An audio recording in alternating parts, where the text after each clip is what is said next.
Hello guys! For today's video, share lang po namin sa inyo ang paggawa ng DIY dishwashing liquid. Siyempre, para sa ating tindahan, naka-ready na ang ating water. Nakasukat na siya. 13 liters ang ilalagay natin. Plus yung 2 liters na mainit na tubig. Para medyo matunaw ng maayos yung degreasing niya. Okay? Lalagay na natin yung 2 liters na mainit.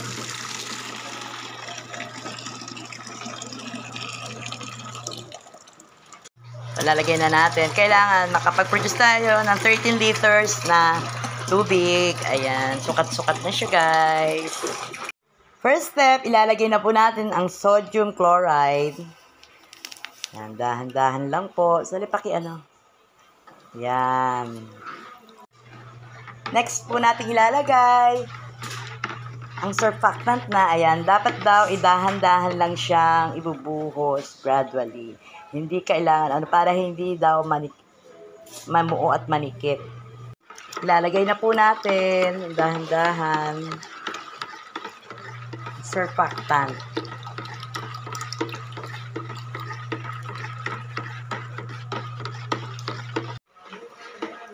Continuous lang po ang paghalo sa kanya para po malusaw ng maayos yung surfactant.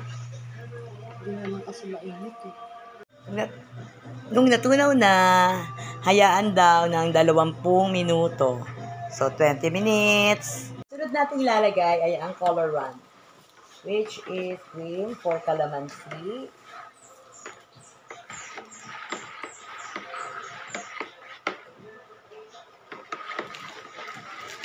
Okay.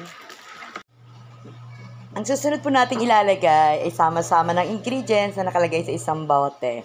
Yung CDAE, foam booster, degreaser, antibac, moisturizer, stain remover, preservatives, EDN, at ang scent. Ilalagay na po natin siya, guys. Ilalagay na natin siya, guys. Dahan-dahan. 9-in-1 na siya. 9-in-1. Bubuhos natin siya ng unti-unti.